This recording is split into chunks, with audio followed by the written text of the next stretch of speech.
Yo, yo, yo, yo, yo, it's our lifestyle podcast, episode 350, if you can believe that. 350. First, I thought Miggity Mike the Mayor called out sick again, but then I saw him pop up on the screen at the Dude, you were almost late by like a millisecond. Millisecond. Bro, I would never be late for ODB. This is like an absolute honor to be on here with you, Come to on. see your smiling face, bro. That beard, the king of podcast beards. I mean, come No, on. Who else has got the beard like ODB? dude, Ryan from AccuAir, which we got to talk about that. Or Yeah, but he's not on a podcast. wait, Ryan. Okay, sorry, I messed up. Ryan's at Airlift. So I'm messing that up. So you guys know Hey, where I'm our going boy with Max this. Dooley's at AccuWear, though. That's where I was going. Going. Yeah. So this episode, again, we want to give a huge shout out to our title sponsor, Scraping the Coast. If you're listening on a podcast app, thank you. Complete it out. That's awesome. Then if you can go on YouTube and stream it, it's going to help us out there. We really appreciate the support from our title sponsor, Scraping the Coast. Mike, on this episode, I did some audio with Glenn Brown, so we're going to run that, and then hopefully we'll link up with the Ruben, a.k.a. The Booka, Ruben Arteaga. Reason being is I think he's been on like a lot of the Milestone episodes that end with like a 5-0, 150, 250. Can you believe this is 350 now? Oh, I believe it, bro. We've been doing this damn, fucking pedal stomp, baby. It's been a long fucking road, road. Oh, yeah. And hey, and everything is because of you, my man. You've been the mastermind behind this deal. So hey, hats off to you, my friend. Definitely appreciate it. Listen, episode overview is brought to you by our family at Hammered Weekend Wear. Mike knows a little something about Hammered Weekend Wear. They need to get the t-shirt subscription if they still can. But if not, Mike, they can get the banners, the hoodies, the zip-ups, of course the t-shirts and tanks. HAMMER D. weekendwear.com, hammeredweekendwear.com. But Mike, before we get going, I do want to give a huge shout out to our kinfolk at the freaking weekend. Yes. We know Trip is getting a little crazy with these awesome social media posts. Mm-hmm. And listen, although our title sponsor is Scraping the Coast, we're going to be in Biloxi for June. I think it's in September, technically, we're going to be gallivanting back to Biloxi. Yes, we are. And this time, we're going to be a little bit farther down. We're going to be right on the water because the show is right on the water. I mean, it is there at the casino. Shoot, now I forgot the name of the casino. The Harris Casino. Harris. Yep. And so you get your room. Make sure you book your room. You walk out of the Harris. There's the pool right there. And right across the street, there's this big open field, and that's where the show's at. Like I said, right on the water. You got the Blind Tiger restaurant right there. But, man, he's going to have plenty of food vendors. He's going to have plenty of regular vendors, the clothing brands, the car parts, you name it. It's going to be there. Hey, just like the show, it's going to be a freaking weekend, baby. And the after party, Saturday night, the bikini contest there at the Harris, at the pool, it is off the chain. And not only do they do bikini contest, but they get the big fellas involved too, because they do the damn belly flop contest. And dude, we had a blast last year, and I look forward to going back and doing it all again this year. There is a rumor that the mullet hat that I'm ordering for Mike, that you were going to wear it for that weekend, right? Well, I thought it was a must, and I thought it was a part of our OLP attire that weekend. It is, and I'll let Scotty the Body tell you about the banana hammock he's ordering. So I said, look, I just can't even go there, dude. Well, Scotty the Body, hats off, tip to the cap, as ODB would say. His truck is on the artwork, and they just released the artwork. And wow, it came out amazing. And so definitely can't wait to pick up that show shirt as well. Between him and Joel Crookshank, these guys got to be paying someone to be able to get on all these shirts. I mean, come on, man. No, I'm just kidding, y'all. I'm just kidding. I mean, every time I turn around, their truck is there. So yeah, I mean, they must be spending a small fortune. So hear us out. Scraping the Coast. You're gonna see more posts from them, the team behind Custom Car Show Productions. They just released released their new banner as well, or I'm sorry, their flyer. Yep. So I mean, dude, that single cab Chevy on there is all painted up, and it's freaking beautiful. So, but it looks man, good. Every single year, guys, there's 1,500 vehicles, usually more, there at Scraping the Coast. And guys, don't miss out on the Freon poisoning there. That's where you're going to find Yep. OLP, always set up inside. And I actually just talked to Lauren the other day and, made sure our spot was good to go. We're always set up right there by Sean Rose. And, dude, I can't wait. It's always a good time in Biloxi. DJ Mays, we always go out Thursday, do a little go-kart racing, barbecue eating. And we always go see our boy Greg Miller and pay our respects there on Thursday, and then it's off and ready and running show-wise Friday, Saturday, Sunday. Yeah, this is how I remember it. June 21st through the 23rd of this year, so that third weekend in September, is Scraping the Coast. 3 months later, pretty much the same weekend, is the Freakin' with an IN weekend show, and that is the 20th through the 22nd. So, again, June, if you could make it, our title sponsor, Scraping the Coast. 3 months later, about 90 days later, the Freakin' weekend. So we want to give them a huge shout out. But Mike, listen, in just a minute, we're going to talk about Eastbound Get Down. But I just wanted to ask you kind of real quick, generally, I know you've been busy. You kind of got back from, we had the holidays. You guys ramped up quick. And again, we'll talk about EBGD in a moment.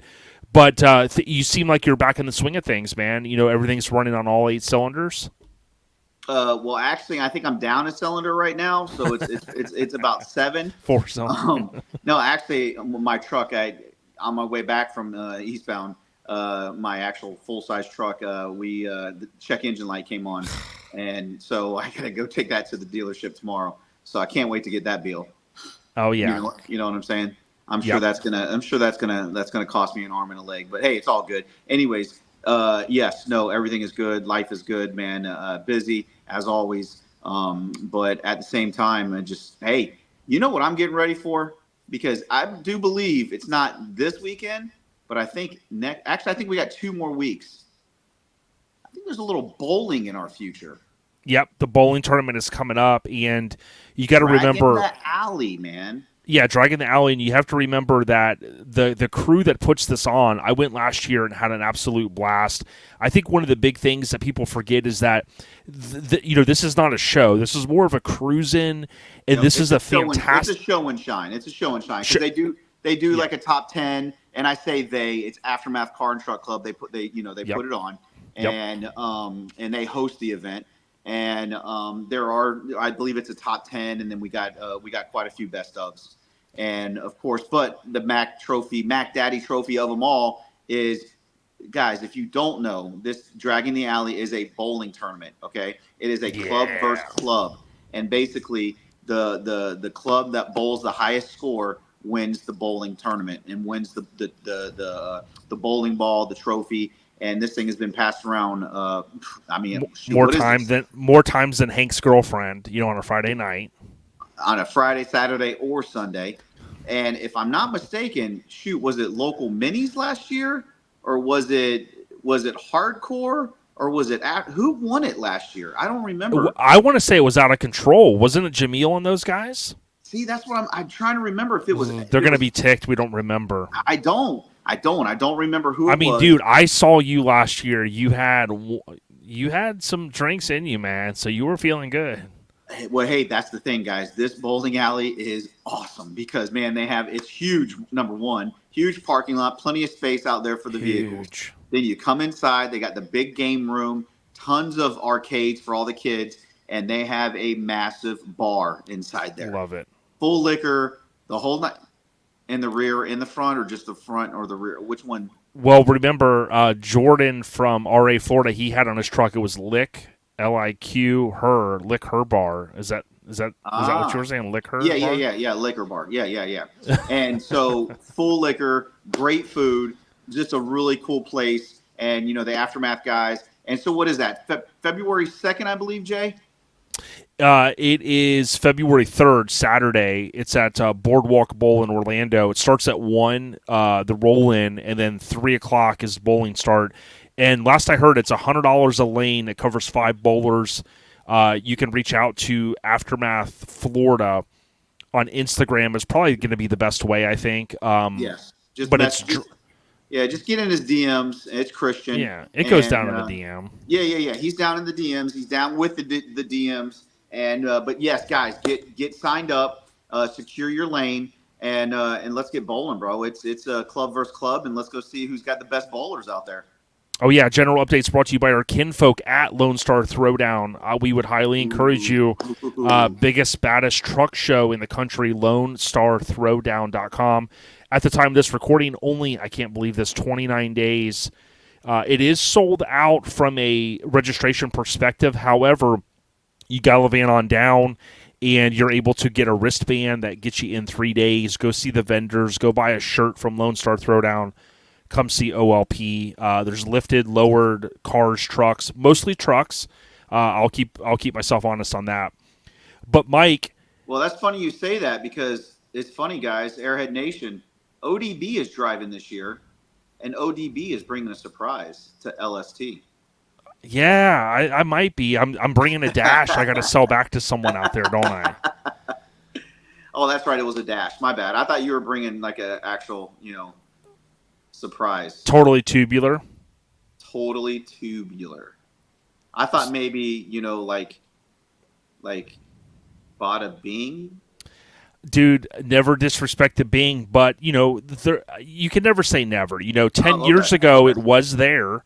Parked with Has it already been 10 years? Parked with the club in 2014, which was awesome. And a lot of people may not remember this. I got to park. I know Zarate at the time was giving me props, but I was giving him props because the Tacoma, which was, I think, Taco Supreme. I always get those names mixed up. His taco was just on the verge. Like, he was like on like day 100 in a row working on it. The guy's an animal. With sour cream or without sour cream? Dude, you know what? We're having tacos in a few minutes, and I can smell them. Yes. And I'm gonna go sour cream. Hey, it's not Taco Tuesday though, Jay. What's the deal?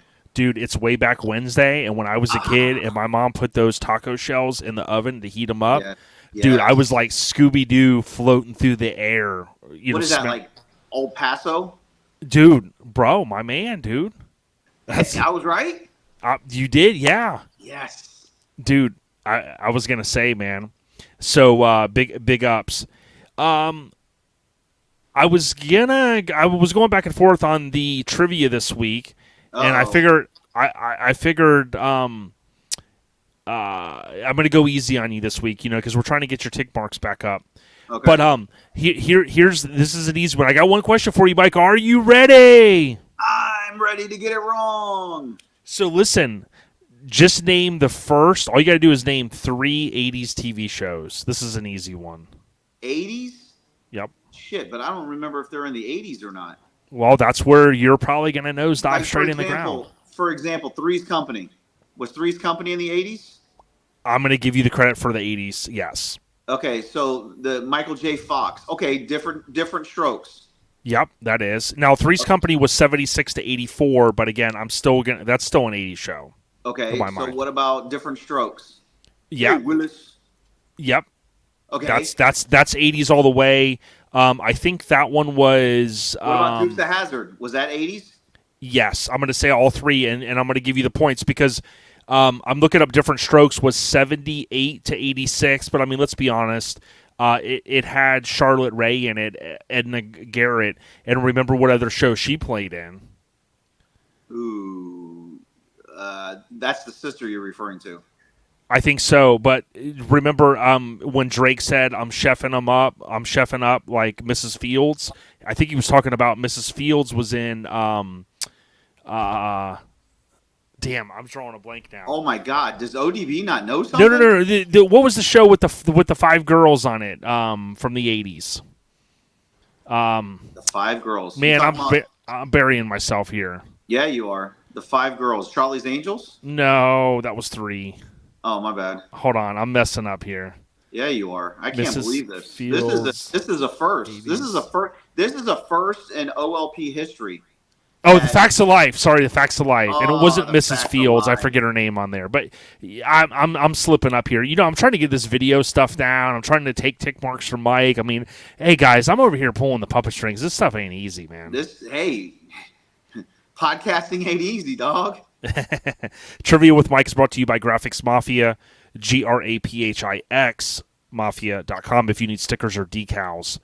Mike, I want to end it with the scene updates because I know you got to roll. But listen, there's not a bigger scene update for us to talk about this episode than EBGD, one of the biggest and baddest shows on the Eastern Seaboard. Let's be honest. You know what I mean? Like you say that, but flat out, I am one of the promoters, the owner, all that stuff. It is by far not the biggest show.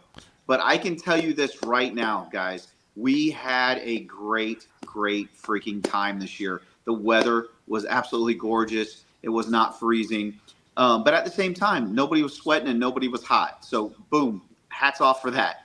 But at the same time, the atmosphere, the people, man, we had the venue, everything. That show is phenomenal. The venue is great, guys. The Friday night pre-party over there at Saints and Sinners, DJ Mays up on the stage playing the music. We had the cornhole tournament going, and man, it was just an absolute blast. That place was packed. The bar manager there, she absolutely loves our event, loves our people. Man, our boy Mark from Atlantic City Truck Meet, man, he was buying everybody drinks. Tony from TTP, he was out there buying everybody drinks. It was a contest on who can buy the most drinks for everybody. Dude, it was just an absolute blast. I love the fact that you can stay right on property. The restaurants are right there. The Colts pig stand, the barbecue. Man, hats off to NC. They had 72 members actually go in and eat there that night. They took care of all those guys. Right after they were done, Aftermath Club came in and they ate there. And the lady just called us back and was thanking us for all the people that came through the restaurant and supported the restaurant. Joe over at Hooligans, the sports bar that's right there on property. Man, he loves our people. He loves our event. They packed the place out Friday night, packed the place out Saturday night. So, I mean, everybody, the feedback that we've gotten, the manager, Kevin, from the Clarion Hotel that's right on property, it's just the hotel was sold out. Everybody, there was no problems, no issues. It was just a great time. And our people, they deal with a lot of these biker events there. So when our event comes in, they love us, man. They absolutely love us. They can't wait to have us back. And guys, make plans for next year, 2025, to come back out and be out there with us, because we are gonna it's gonna be Martin Luther King weekend once again out there at Destination Daytona. Look us up. You'll start seeing. And hats off to Damian Davis. Hats off to ODB. All the videos that you guys have popped up and put out there into the social media land. I mean, the show was just, it went off without a hitch, man. We had absolutely no problems, and it was great, man. Our trophies this year, I mean, hands down, some of the best we've had. Gooch producing, Daniel Smith with Smith Works, Gooch with Gooch Customs. Everybody knows Gooch. And Tank, Fat Tanks, did our club award. And I can't forget Thad Cunningham with the OLP award. And the Mini Truckin' Magazine Award. Truckin' Magazine Award. And so, I mean, we had tons of awards. And I want to say this, thanks to hashtag Mini Movement, James also came down with his son, Anakin. Yep. Their award was created by our good friends at Welch's Chop Shop. Yes, and Welch is actually made. And guys, we actually have a stereo portion to our show as well. And that's the other cool concept to our show, is we have our car and truck show, and then the stereo show is there as well. It's just far enough to where you guys can walk to it, go enjoy it, no problem. But at the same time, they can go out there and they can do their thing, and then nobody says anything to them. Nobody's bothered by it. And then if you want to go out and enjoy it, and I definitely got to give props to our presenting sponsor, Big Jeff Audio, because, man, he had everybody bling-blinging with all those gold chains, gold glasses all weekend long. And if you guys have seen the pictures, you've seen the videos, you've seen everybody walking around. So, guys, if y'all need anything audio, BigJeffAudio.com is the guy to go check out, because, man, those guys were there. AccuWare, Eastbound Get Down's powered by AccuWare. And so Stingray Chevrolet. There were guys over there cutting deals on LS engines, dude, for Mazdas. I go, dude, Mike, you're losing out, bro. You go buy an engine. Hey, believe me, man, we are working on it, man. Lowrider Depot came all the way from Mass this year and was there and was set up. And Drop 'em Where was out there. Driven. Harvey was out there. there. What about the ODB rig that was in Driven's booth, the old dirty bastard? Yes, it was. And I tell you what, Sarah Honeycutt, That's hers and her husband Ryan, of course, or I'm sorry, Chad built it, and she drives it. They drive that thing everywhere. They drove it all the way out to SEMA. I mean, they drive it everywhere. So that thing is definitely built to drive, and they drive it. And so yes, I actually just spent the weekend with those guys. They were down here in Immokalee at the casino for the Rockabilly show over here in Immokalee. Awesome. So I just was out there with those guys. So, but yeah, man, we had a great time. And like you said the biggest, best, whatever. We had so many people complimenting this weekend as far as this is one of their is becoming one of their favorite shows. That's good. In Florida. And that felt good. It felt good that people said that and that they really enjoyed themselves. And that's what we want. We want a show guys can come to, have a good time, and enjoy that venue. Oh, yeah. It's a great venue. Oh, yeah. Yeah, you could tap on Instagram on the hashtag Eastbound Get Down, which is a longer one, or EBGD. We try to do both of those. A couple things I want to point out. I want to thank you and the staff, Kim, Shannon, Big John, of course, John Lopez, and yourself. Sophie Circle, it was such a great feeling. I started a little video that we had posted, and, over $6,000. You had folks... Actually, Jay, the final total for those guys was $8,129. Wow. I'm sorry, $8,125. Amazing. Tip of the cap. We did the auction, the Decks for Dogs, and hats off to all those artists. But then on Sunday we turned around and we auctioned off the cooler. NC Negative Camber won the club cooler, and then they turned around and gave it back, and we donated we turned around and auctioned it off. And actually, it was kind of funny because Mark from Atlantic Truck City Truck Meet, I think he was up to $900 and something. And then me and John looked at each other and we're like, we're not letting that fucker take it back, Mr. Money. So me and John actually split it $500 a piece, $1,000, and we kept the cooler. So yeah. And I tell you, I know DJ Mays and other with Relaxing in the Park, they've done similar stuff where, and then we've seen the Spark Show with the Pops and things. But it's so refreshing to see you guys right there go, man, you bring them up on stage and like they feel like $1 million, and it's a great thing. The ladies get behind it, so many people. So I want to thank you for that. I think the venue in general was fantastic.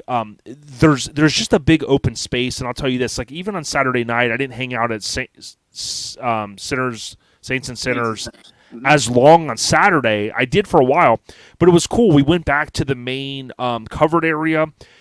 There's new lighting underneath there. We hung out. I got to hang out with Jay, some of my Severed brothers, and just kind of shoot the crap. Of course, I had my phone right there. I popped on 5G, watched a little bit of the unfortunately the Miami Chiefs game a little bit. Miami went down, but it was just a great time. And it's very affordable. I know a lot of times people are like, they're concerned with the show prices and stuff.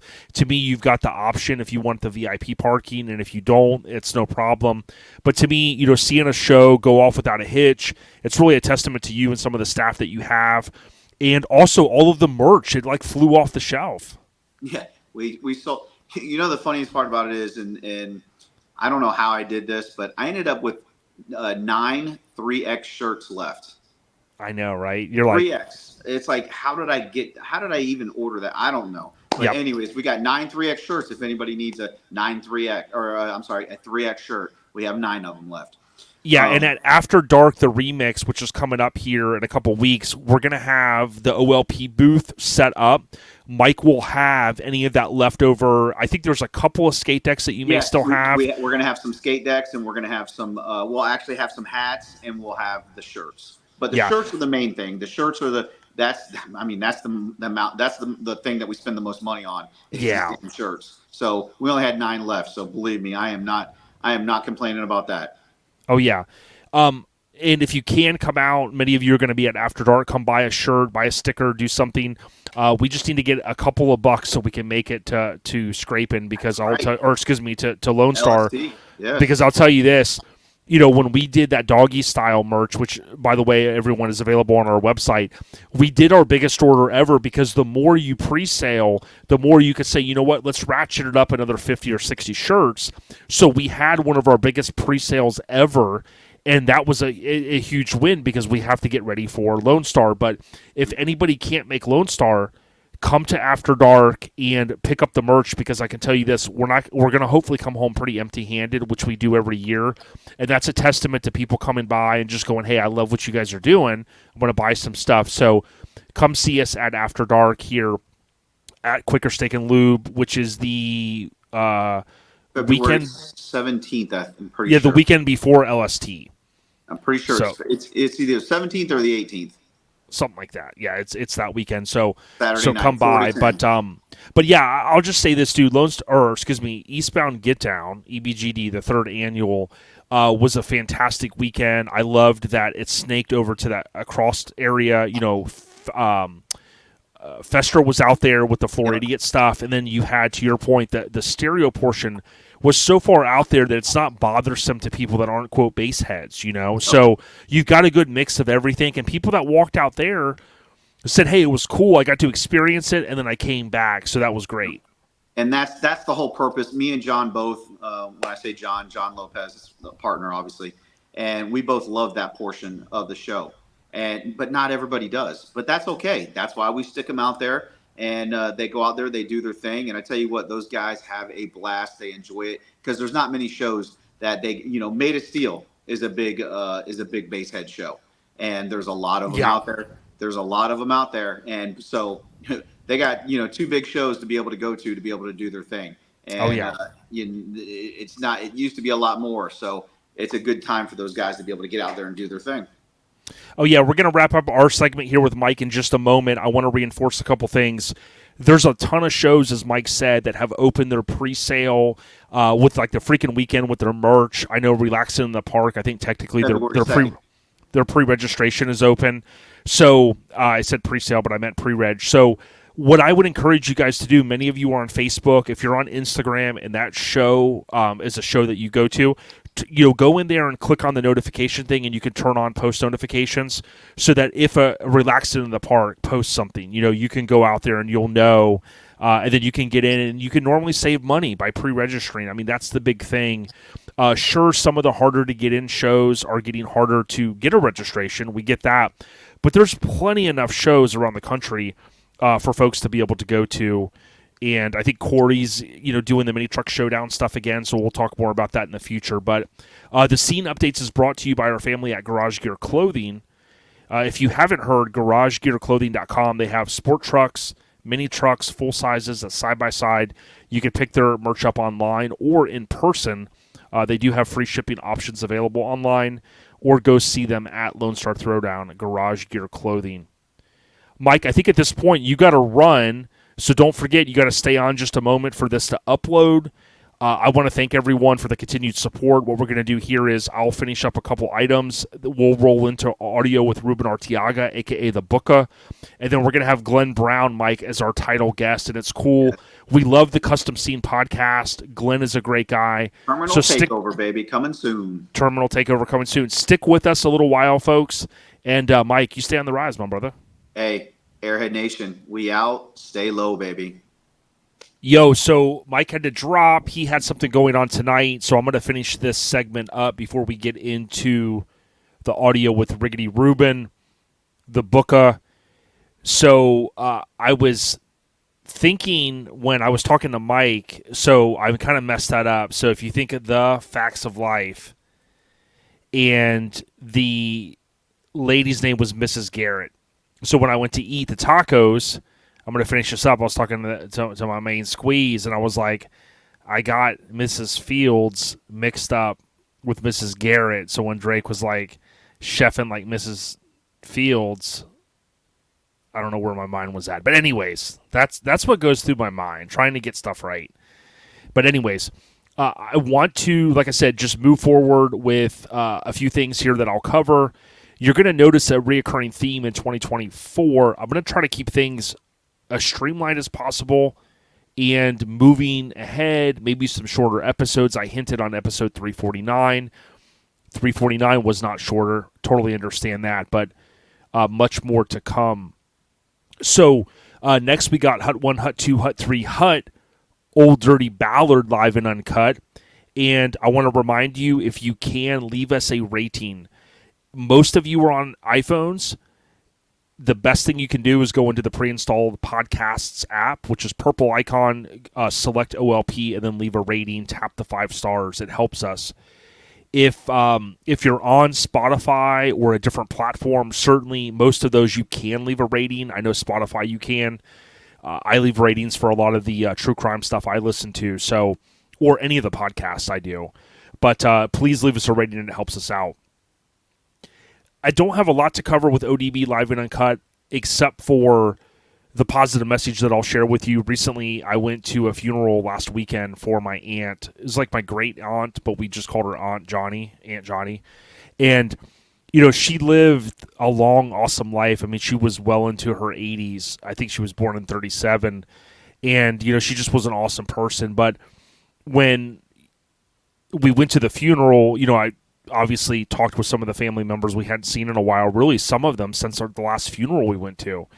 And, the reoccurring theme there was, man, we got to get together. Wow, we're all getting older.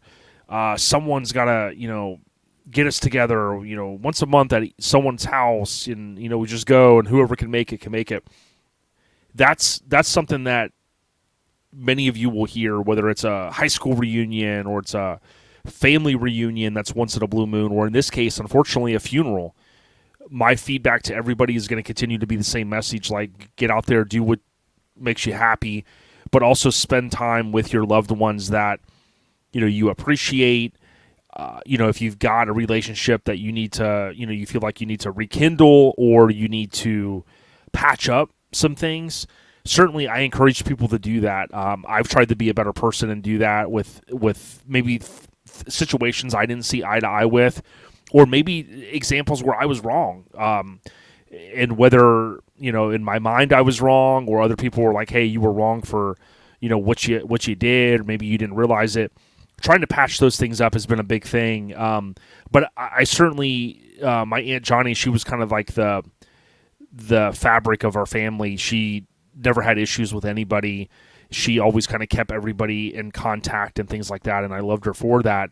But, certainly when I think if someone passes away and you have a relationship that you feel like you could have fixed something, or, man, if I just would have had one more day, or I should have buried the beef with so-and-so. I mean, I just think that's important. Certainly, as I've always said, you don't have to be best friends with that person.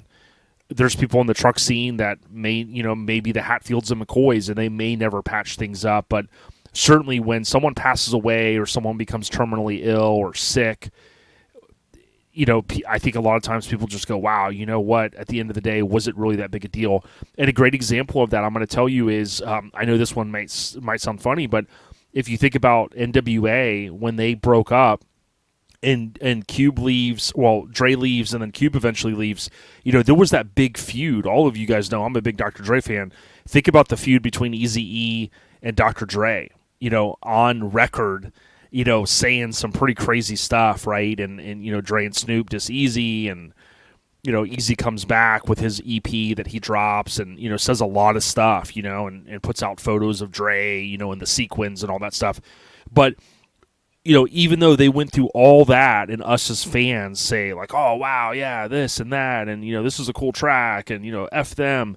At the end of the day, when Eazy-E was dying, who was there? Dr. Dre went to see him, And, again, not to be morbid, I just think that stuff is important. So that's my message this week. ODB Live and Uncut, brought to you by our family at Colorado Custom Wheels.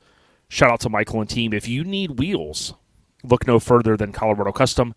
And when I say wheels, I also mean steering wheels. They make it all.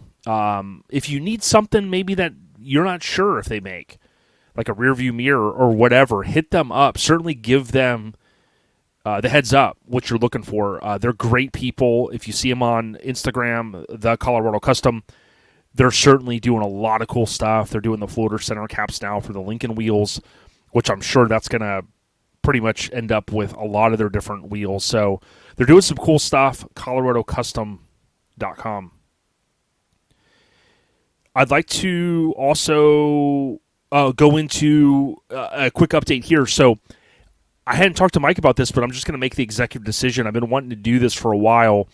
I like the Airhead Nation naming convention. I think it's a cool thing. We'll probably still have stickers for a while, but I'm going to rebrand it to the Airhead Nation's now going to be the Mini Truckin Syndicate.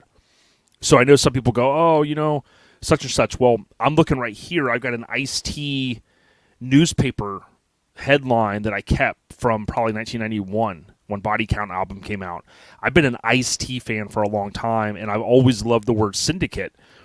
The few people in our scene that have used that word, shout out to them. I think is with Rhyme Syndicate, what he did was always cool. And the other syndicates that come to mind are shout out to Syndicate Compacts and Minis. They always say Syndicate Fool. You also have Air Syndicate. Shout out to Craig Frazier. He's been on this podcast several times. So a lot of good people out there. What I wanted to do is, I've been doing the minis on the rise, and that's not going to stop. I mean, I love that thing that we live by. Minis are on the rise. Whether you say, hey, Mini Truckin', well, how's it on the rise? It's been around, but if you think about the trajectory of Mini Truckin', it's a lot of us, you're going to hear when I talk to Glenn, a lot of us are getting older. You're seeing just a resurgence of all this stuff. So certainly I wanted to rebrand the Airhead Nation to like Mini Truckin' Syndicate because it just kind of falls in line with kind of where I want to go with some things. And you're going to see the Full Size on the Rise page I have, that also rebranded to Full Size Syndicate. So again, I know there's a few brands out there. I'm certainly not trying to really do anything with merchandise or anything at this point other than stickers. But I just want to kind of build something there that's separate. And I think Ronnie and team have done a great job.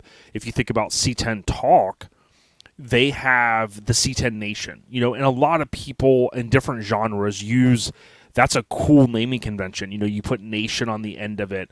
A lot of guys use, it's crazy. Mafia is used a ton, like, Suburban Mafia, and there's all kinds of cool things. And then there's gang. A lot of people use that word. I never would have thought, such and such gang, Niners gang, all this stuff. So everybody's kind of got their thing, but that's where I'm at. I'm going to see where I can kind of maybe take it. And if you want to follow us, Mini Truckin' Syndicate, it's with an IN, Mini Truckin' Syndicate, and then Full Size Syndicate. And just trying to get some more stuff out there. So we'll see where it goes. Like I said. So there's that, and I wanted to cover a couple other updates. Shout out to Robert Simmons. We saw him at Eastbound Get Down. Robert, I believe, did a deck again this year, which Mike and I talked a little bit about the decks, but Robert Simmons, great dude. He and I talked. Good people. His wife, Roxy, shout out to them. They were on about a year ago when Robert turned 50. Oh, by the way, another trip around the sun, so congratulations. And he just turned 51, so I wanted to give him a huge shout-out. This I wanted to share. Kurt Hall says on January 16th. Now, Kurt was on OLP very early in our existence. And he said, I just want my family on here to know that my brother Mark Hall passed away just now after a battle with cancer. And certainly rest in peace to him. He says my mom and dad were able to talk to him this morning after he took a turn for the worst, and I was able to message his wife at 5:45 to tell him we loved him, and she did. She did let him know, and he took his last breath after 6 that day. So again, it's tough. There's a lot of people out there with. If you think you're having a bad day, there's a lot of people out there that are having far worse situations, health-wise or whatever it may be. So certainly, do your best to count your blessings. Here's a positive. Robbie Williams, first day of sales meeting and already blown away. It's hard to keep my emotions in check because not only does this apply to my work life, I feel like this was part of my life. I was down bad and not happy in life, but my friends, family, and clubmates helped me get my swagger back. Thanks to everyone that has supported me. He says thanks to Jennifer for giving him confidence and Dizzy for making me believe in myself. So I think that's pretty cool, man. Shout out to Dizzy for, so many of us, you'll see people comment on Facebook, hey, if you need something, if you need to talk, reach out to me. And I think that's an important thing that we all got to do to our friends. Robbie also posted after that and said, wow, what a wild couple of days. I was straight blown away last night when I was called for my third President's Club award. Then to top it off, Roanoke District 1 District of the Year in the Eastern Division. So shout out Robbie Williams, great dude. I think he said Static Drop Nationals may not happen this year, but more to come on that. And I would ask that you guys go support him. Many of you are friends, and let him know he's a good dude. Jason Bell says happy born day. Well, he says happy birthday to my beautiful wife. He hopes that she has a great day. 23 birthdays with her, so congratulations. Beautiful family, Jay Bell. Good dude. I'd do anything for this guy. He does so much for the scene, and I know Southeast Mini Truckin' Nationals, I mean, that's a huge monster for him to do all of that work, but he's got great staff. We love the venue. We love the city, and we'll be there, of course, later in April for the 30th annual. And I know some people have commented here and there. Mini Nats did start in 90, so if you do the math, you're like, wait a minute. But I believe if we go back in history, there were a few years, the changeovers and stuff. That's why technically, for those scoring at home, that was an 80s reference, by the way. I think for some of the TV shows, you could score at home. But for those that are scoring at home, it is technically the 30th anniversary. Ron Perkins says 24 has been jam-packed with an amazing weekend. He clocked 1,456 miles. He was able to go to the 49ers game, which broke my heart, by the way. Congrats to the 49ers. I text Chris Mall at CNS Metalworks. The Packers exceeded all expectations, but really they were in a position to win that game. I hate that they didn't. He did an Alcatraz tour. He got to see DJ Quick, and he got to go across the Golden Gate Bridge. He took a photo and posted it. So good stuff. Ron's out there living his life, having fun, and I know he loves to travel, so big ups to the homie. One thing I forgot to share earlier was Andy Green, Andy's Ford F100. Amazing truck. I've talked about it a little bit, I think, in the past, but he was able to finish it not too long ago. I saw it at Turkey Rod Run.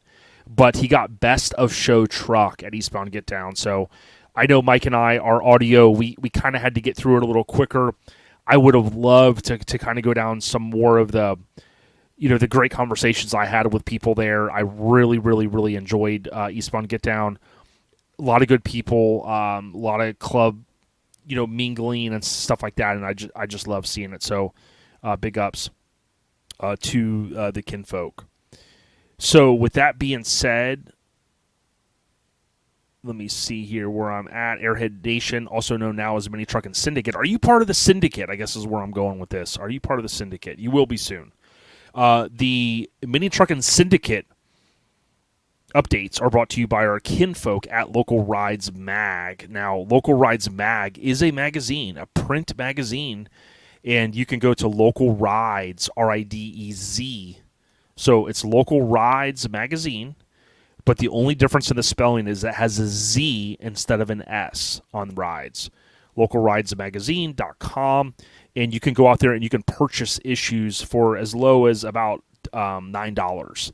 They've got a 1-year subscription, and they put out a very, very good product, very dedicated people to the scene. And if you want to buy some of the back issues, you certainly can. But if you want to support the cause, get out there and cop a subscription. Big ups to the kinfolk at Local Rides with the Z magazine.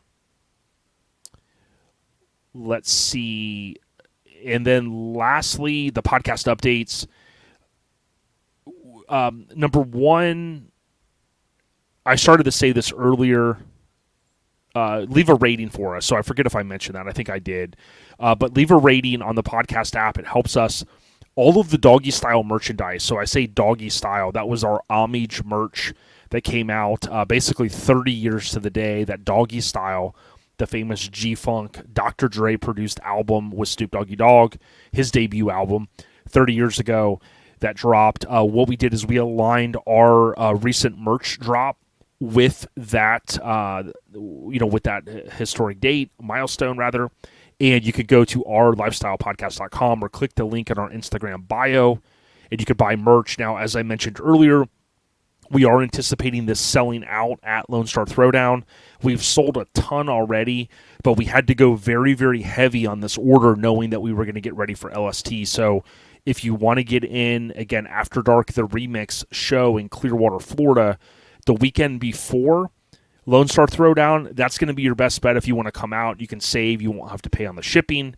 And if you pay cash, cash is king. So you've got that in there, in the works.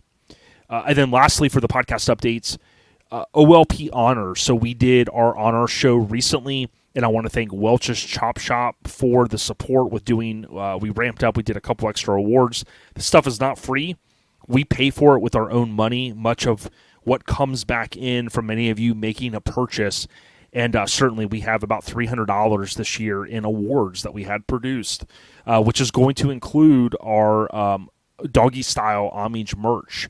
It's going to have that logo on it. So these are one-off awards. Certainly this year you're going to see we've even ramped it up a little bit to make them even more custom.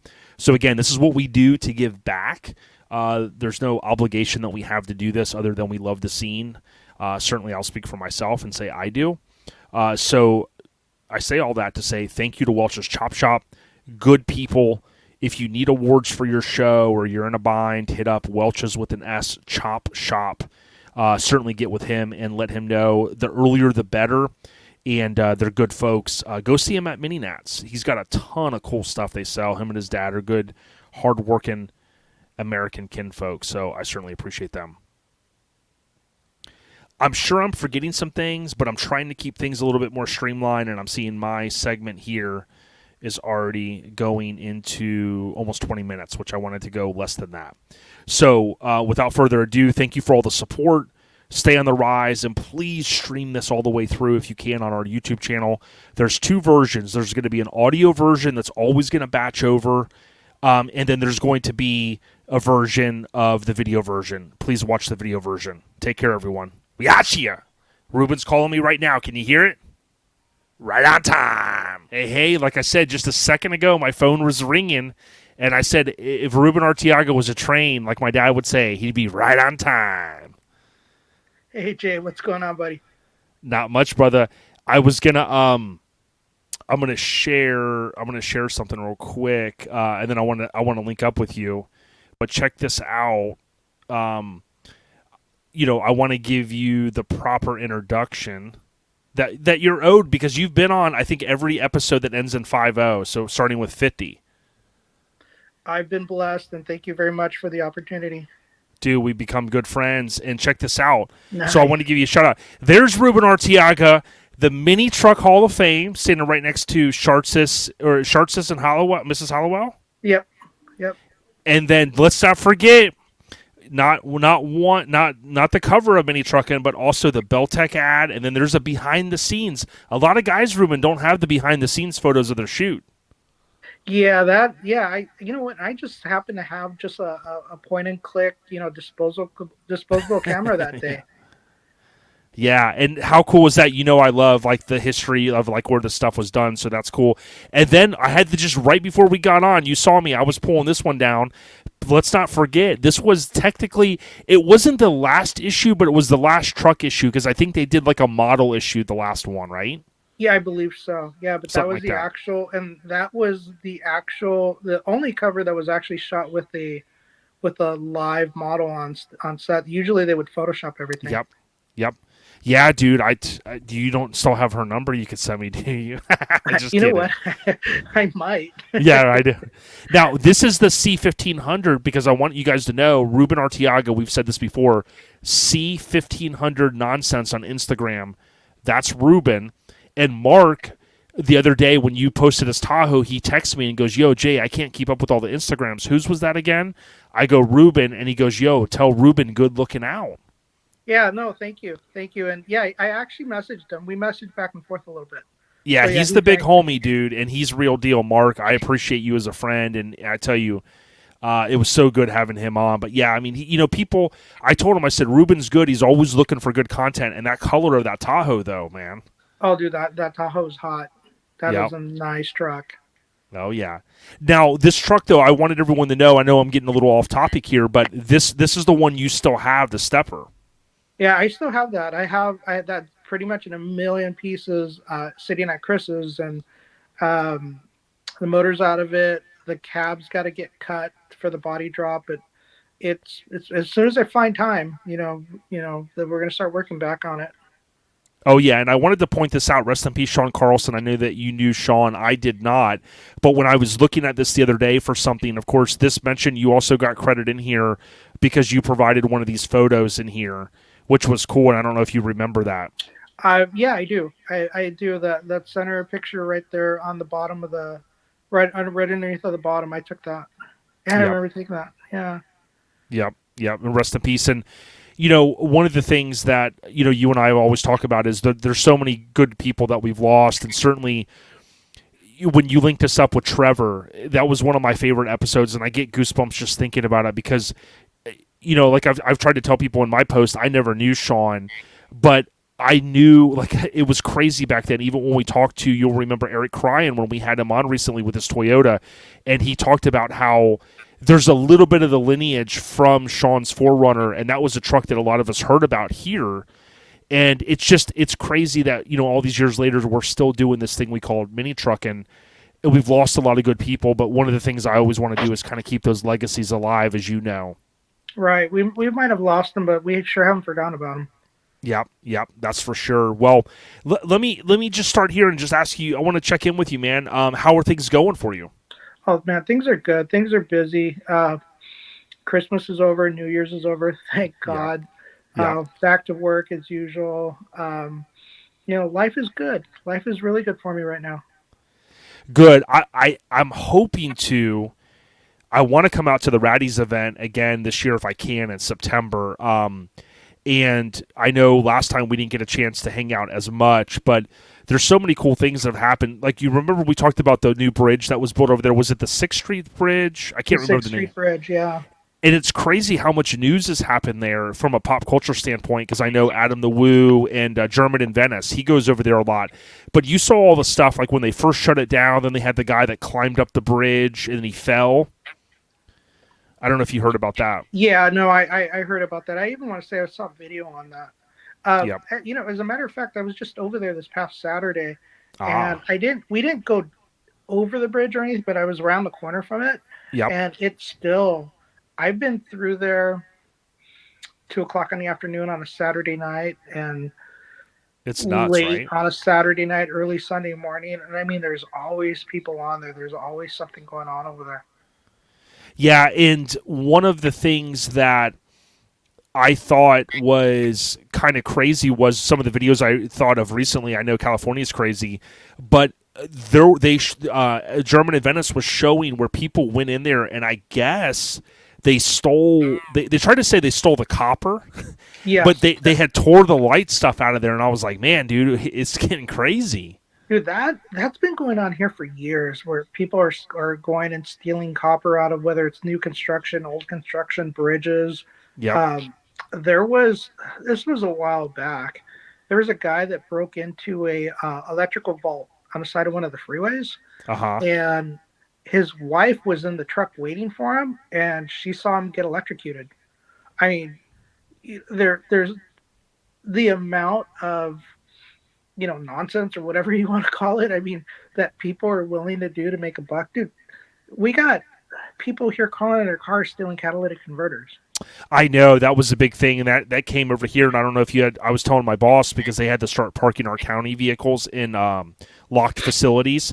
And there was some news. I read a story a couple months back where I guess it went all down the one family. There was one high-arcing family. I think they were in California, and it was a father-son ring that spread all across the United States. And I believe the article that I read said that a lot of that has been shut down. But I mean, to your point, there's always going to be some of that still going on. Yeah, there's always something. I mean, and people are pretty brave to do this stuff in broad daylight. A friend of mine that works at a grocery store here. Yep. Her co-workers' catalytic converters got stolen midday, like during the week, in front of everyone, and no one saw it. Yeah. So, well, and we've heard of this stuff in San Francisco. I mean, if anybody ever travels there, you cannot leave your book bag or your anything in your car. And it's to the point, I think we talked about this before, where people are leaving the rear hatch open because what they do is they come up with a little gimmick deal and they break the little corner glasses, and they could put their arm in, and then they pull the thing to check behind the seat, and if they see something, boom, they unlock the door, and then they steal the book bag, MacBooks, whatever you have. Yeah, no, I've heard that of people leaving their cars open, unlocked, and stuff, just so people. Yeah, because imagine having a rental car and then you don't get insurance, then you're really screwed. Right. So I couldn't imagine, but you know, I want to give a huge shout out to Chris Burns at CNS Metalworks. We always talk about it. You know, you work with Chris, and you know, Chris is a good guy. If anybody needs Universal products or AccuAir, you can call Chris. You can look him up on Instagram, CNS Metalworks, and you can call him airbags, you name it. But you guys have had a lot of cool stuff going on. We talked about the 59, you know, and then the ice cream truck and things like that. But what have you kind of gotten your hands on lately? Is it C10s or more kind of classic cars? We're working on a 3100 for a customer. Actually, we got 2 cars of his right now, and nice. This 3100, I know there's YouTube videos on it. The thing was cut in the middle and stretched, and it's on a SSR chassis with a 6-liter LS and, you know, 4L80E and whatnot. And we just got done bagging it. We're putting the finishing touches on that. And we have another car of his. We have a Thunderbird, like a mid-60s Thunderbird. Okay. That we're just going over and fixing a bunch of stuff on the air and management side of it. Gotcha. Now, I know how much you hate Lincolns because you worked on one recently. I'd like to remind everyone that the Thunderbird was the sister car to the Lincoln, and it was also built in Wixom, Michigan, and they were built like side by side almost there. So if you start cussing about the Lincolns, Ruben, I'm just going to give you a heads up. The T-Birds may tick you off too. Yeah, you know what? Yeah, I've had a couple of those Lincoln moments on this Thunderbird, buddy. And yeah, right. They are a different animal. Oh yeah. Now, when you think about 2024, and you know, we're talking with Ruben Arteaga from C1500 Nonsense. You know, you can see, if you're watching us on YouTube, you can see his Toyota that he built in the past. When you think about what you got going on for the rest of this year, you know, I know we've talked a little bit about some of the things you want to maybe do, but what are you most looking forward to in 2024, Ruben? Man, glad that 2023 is gone. I'll tell you that for now. But now we got some plans. I got some traveling plans that I'm going to do later on this year. I'm going to go to Mexico and, of course, a couple of trips to Vegas and here and there. But just honestly, just looking forward to what the new year brings. And so far, so good. Good. I want to give a shout out to Jeff at Mini Garage. As you know, I got to link up with him last night. He got me this Goonies hat because he's from Oregon.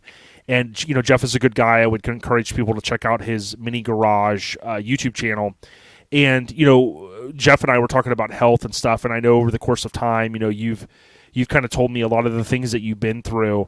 And we always talk about here on the podcast, you know, trying to do the best you can with your health and stuff. But, you know, as we get a little bit older, you have any advice for some of the Airhead Nation, which now I'm referring to as the Mini Truckin' Syndicate, you know, just on maybe what we call the preventive maintenance, dude?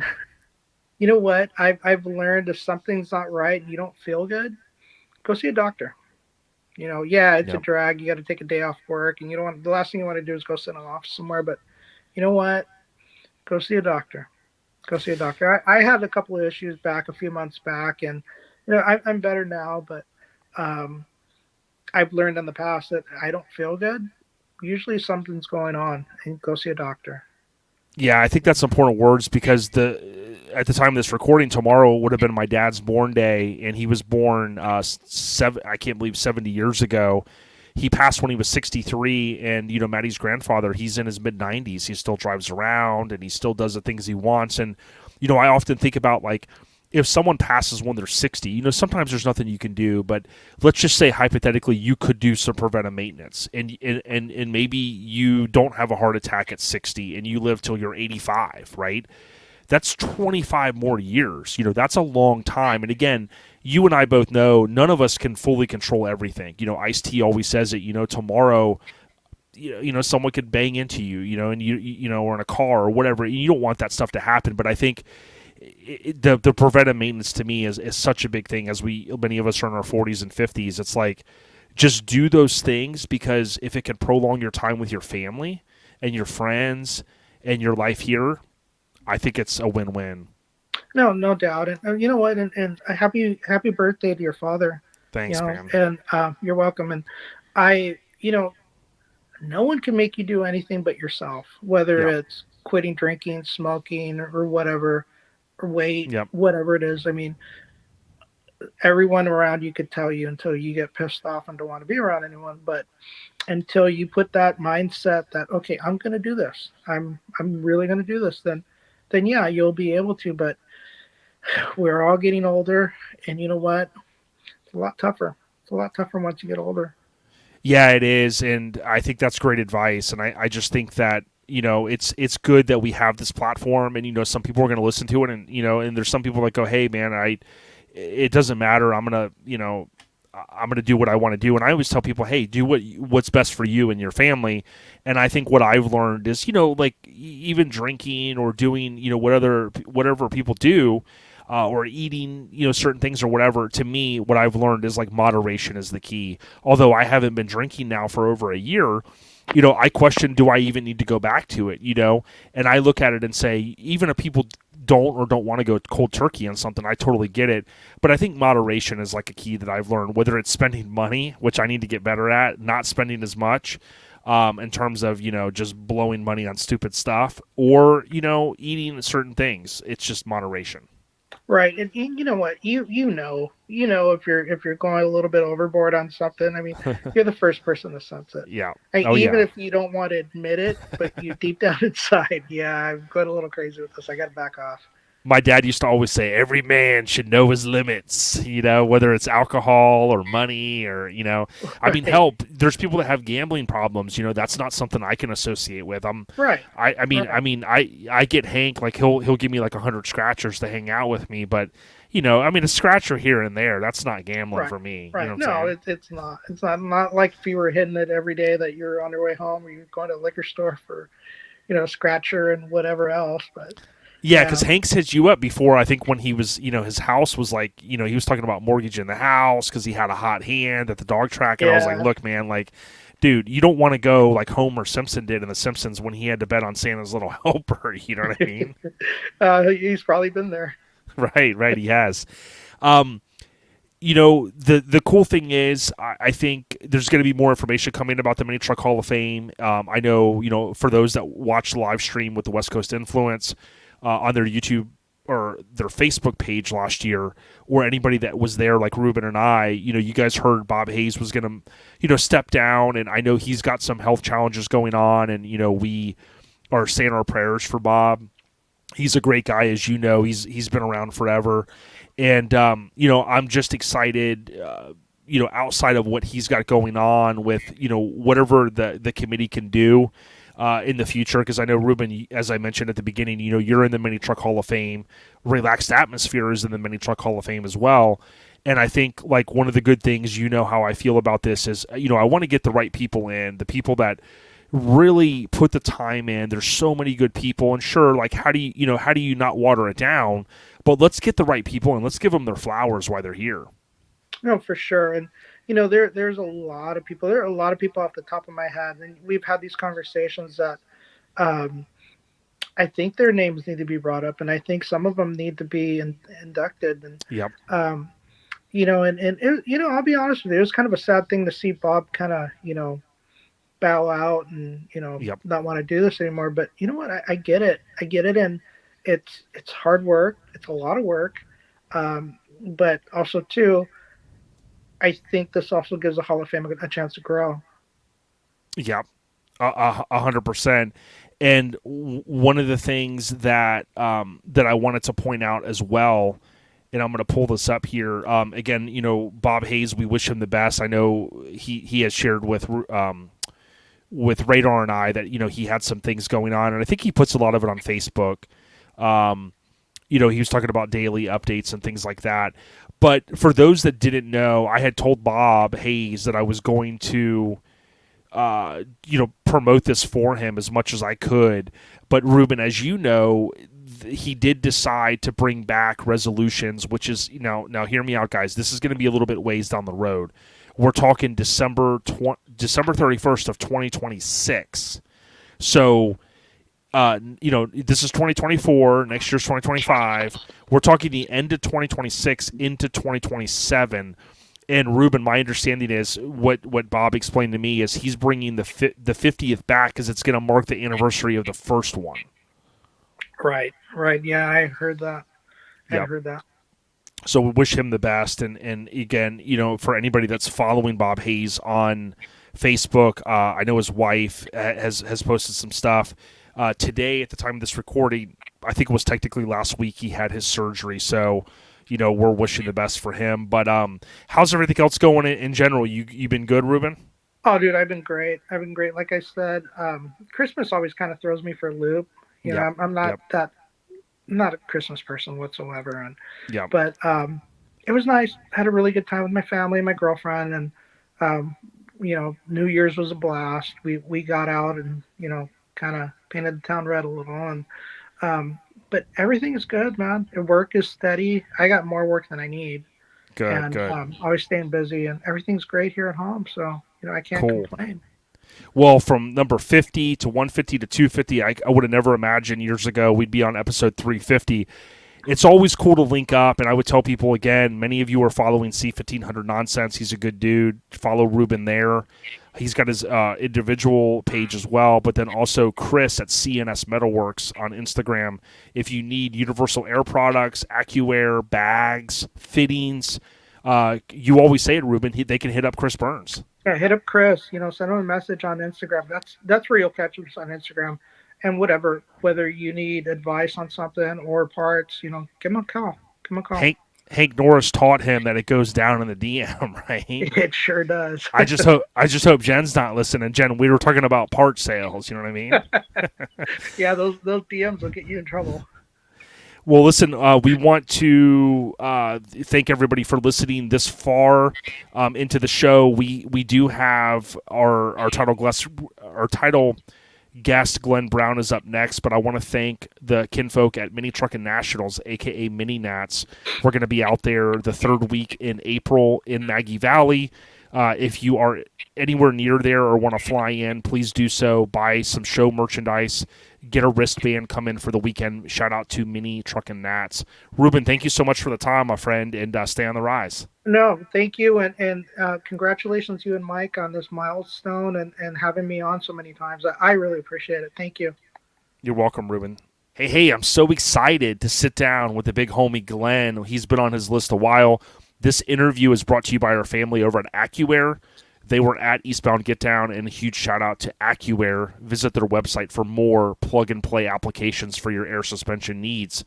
Now, I can assure you, Glenn, can you give me a quick... I know you got your phone down charging, but people want to make sure this is not artificial intelligence, right? You are there. No. This is all me. I'm shocked that I'm on a real podcast, man. This is something new, man. I can't wait to call Dizzy and tell him, hey, man, I'm on a real podcast. Man, you guys are killing me. I want to talk about the Custom Scene podcast. You can see now, I know some of you are going to be watching this on YouTube, and you're like, man, is Glenn there? Glenn is there, SAG, sexy-ass Glenn, and he's charging his phone, so we don't want to be kind of holding it and flipping it around.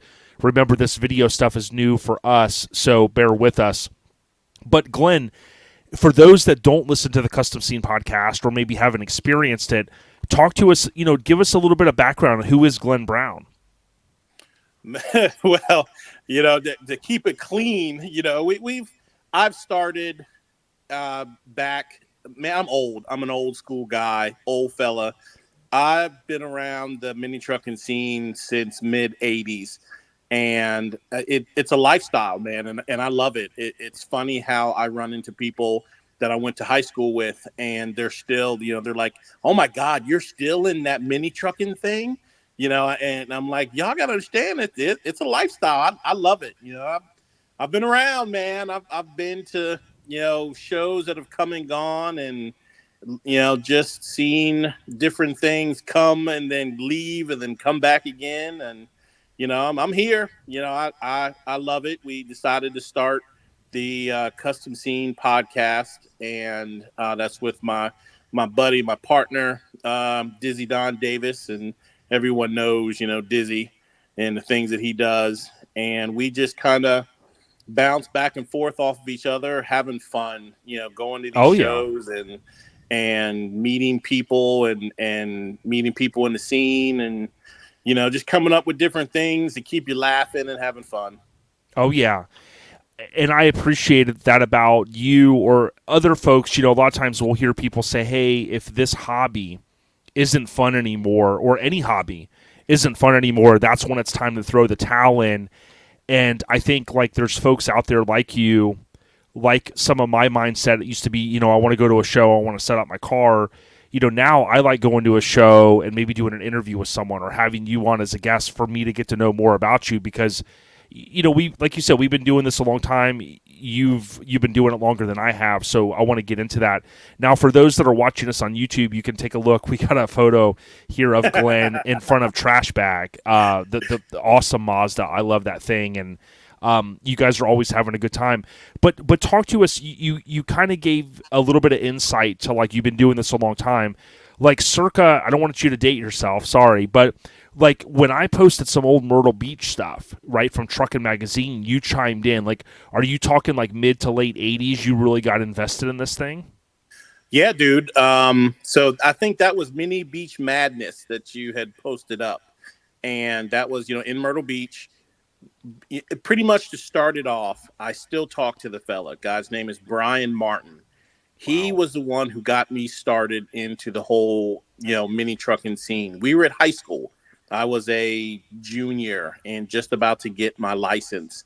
And I remember just walking to the parking lot, and it was him and two other fellas was him and another guy had trucks. And then the third guy had, of all things, a Chevy Vega that had a target top that he cut and just kind of just left the top open. I don't even think he put a top back on it. Mm-hmm. But Brian's truck was the old, square body S10, but had the ground effects. It was static drop, had the old saw blade rims on it with the spinners, had a shell. It was cut convertible, had a tilt bed, but then also the hood tilted forward, was a diamond tilt because it tilted to the corner. Oh, yeah. Had this airbrushing where it was blue drips all the way around it, and then on the hood it had a picture of the truck where a wave was kind of going over it. Oh, yeah. And man, that was just, I don't know what it was, man. I was just totally blown away by it. And I remember walking around it, and he was just genuine, telling me everything about it. So, my first vehicle I got was a little Mitsubishi truck. So he was the first person, I went to talk to, and he had got me going with static drop in mine and ground effects. And next thing you know, I'm in this club while I was petitioning for the first club I've ever been in, was called Low Illusions.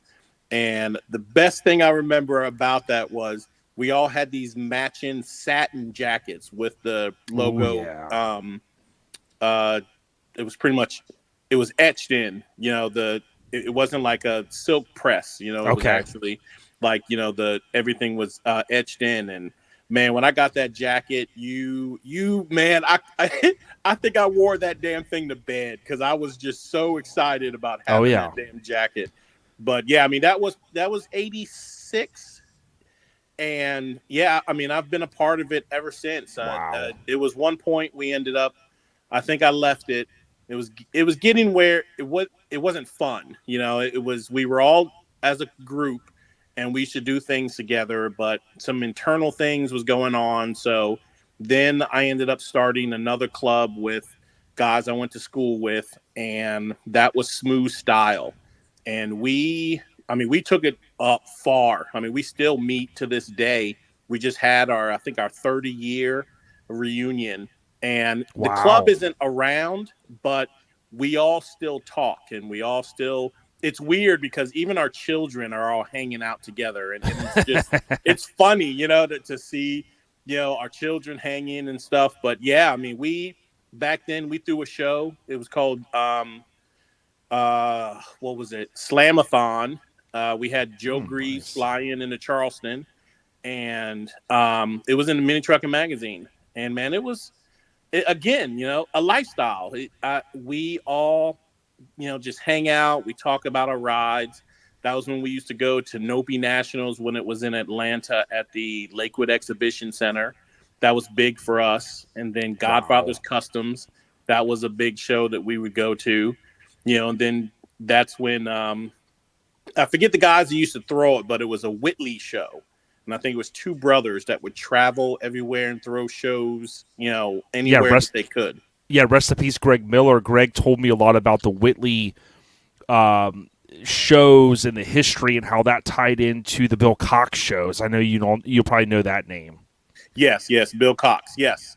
And that, again, that was the time in our area. We stayed in the Georgia, Tennessee, because we also used to go to, it was in Lebanon. What was it? There were Sport Truck Nationals. That was in Kentucky. I don't remember Slammin' and Jammin'. Yes, Slammin' and Jammin'. That's what we went to in Lebanon. You had Booger Bash in Charlotte. Never got to go to that, but I heard it was fun. Oh, man, I can tell you stories, and we kind of stayed in that little circle. I mean, there was one time we drove up to Carlisle for that show, Truckin' Nationals in Carlisle, PA. Yep. But, yeah, I mean, that was for a while. And then you had our boys come up with Freak Show. And, that was crazy, but then they started their shows and we were hitting all of their shows that they were doing around. And yeah, I mean, I took a time off around 2000, had my kids. We kind of, chilled out for a little bit. We actually moved to Pennsylvania. Wow. But I think I was back into it in 2006, bought a Suburban and ended up bagging that and kind of just did my thing with different vehicles from Suburban. I had a little car that I decided to do hydraulics and was street hopping that for a little bit. I mean, every vehicle I've had at some point has had some type of suspension altering to it. Hell yeah, that's what it's about. And it's cool because you really, just step back a minute, you really kind of brought me back when you start talking about the different wheels and those things. And that's the cool thing about, although we may not have a time machine, I saw someone comment on something I was looking into the other day, or actually I think I was watching like an old car commercial on YouTube. These guys will unearth these, and some of the comments were like, we may not have a time machine, but we have, these memories, and some of these car commercials people haven't seen in, 50 years, 60 years. But like, you're bringing me back, to that era, even it predates me a little bit as well, which I think is cool. But you said something key there, in my opinion, that a lot of us, although like maybe we were in a club and we got out or whatever, Lord willing, if the people haven't passed on, the people a lot of times are still there. And what I learned many years ago is a lot of people stay in or around the area. Not everyone, but a lot of people end up staying or living in the area that they grew up in. So that allows for you to kind of keep those relationships and still sync up and do all that. Yeah. I mean, the thing I loved about with Smooth Style that we do is when we had our get-togethers and meetings, we would still have pictures of our members that have passed. We have a table with all their pictures on it, and like a candle. Oh, wow! And just so we all, kind of still stay together and we still keep everyone to remember, wow. Because we have some of the younger guys that came in and didn't really know the old school people that started. Sure. I mean, sure. We were working at McDonald's and, and had our vehicles sitting out there. I mean, it was a thing that we all grew up together. Yeah. And so, yeah, I mean, we still keep in contact. Obviously we love Facebook because you can still keep in contact, and there's a couple of us that are far away, but they still either make it a point to get to the meetings that we have, or our get together, or we'll have them on FaceTime on phone that night, where you just kind of pass the phone around, hey, we haven't seen you in forever type of thing. And yeah, man, it's great, and coming to getting a little bit older, and then being able to have a vehicle that was brought into, one of the big three, as we say. And now I'm having friends, all over the world is big to me. I love to be able to talk to people around the world. and knowing that I could go into pretty much any state and meet up with a club member and have lunch and just kind of shoot the shit and laugh about the same things, and I think that is just, the top of, the progression that I've gone to from our neighborhood club to where we are now. Yeah, very well said. And if you think about, salute to you guys and the ladies in Relaxed Atmosphere, started a year before Severed and NC, which we started in 99 too, or as Dre says, 9 Deuce. Of course, RA predates another year. So like in 2021, you guys had this big event celebrating the 30th. And I think it's a testament to the members, the people, the enthusiasts in the scene that are still in this stuff. So I think it's super cool. But I wanted to get your perspective on this. Like, when we chatted the other day, we talked a little bit about how ironic it is that all of the 80s and 90s stuff has kind of come full force, and you could call it a midlife crisis. Maybe we're all just getting to the era where they're like, okay, we can sell this stuff. These guys are buying it. These ladies are buying it. But I think it's so cool that, if you think back to like the Chicago Bulls era in the 90s and the sneaker culture, a lot of the throwback stuff is still super huge. Even the music, we saw... I think it was Bruno Mars and Cardi B a few years ago. They did that track that reminded me of the opening to In Living Color, right? So talk to us a little bit about how, because you follow the stuff like I do. I mean, it's pretty cool, isn't it? Oh, man. Everyone has their niche. And if it's, toys, shoes, yes. BMX bikes, everyone had, and again, that's what we love about social media, where everyone, you have your page and yep. Like we were talking about the guy that has the, I think, 80s garage. Right. I love watching the things that he posts up that he has, because either I'm like, man, I remember having that and thinking, what the hell did I do with it? Right. And, just to see, I really wasn't into the sneakers, but, I'm a toy nerd. Yep. And I love looking at, people that have like a full room. Like it is a full room full of, Transformers. And I'm sitting there wondering, like, dude, are you married? Because the first thing you think of is 40-year-old version, and right. And I'm sitting there thinking, like, I have my own, you might as well say man cave, but to have all of those Transformers and those toys, because mine are put up, but to have them out in display, I think is awesome. But I know, like, my wife would just look at me like I'm crazy, So yeah, but I love it. Like I was talking to the BMX guy that it looked like he just moved to Texas. But Sean. Yeah, I've been looking for.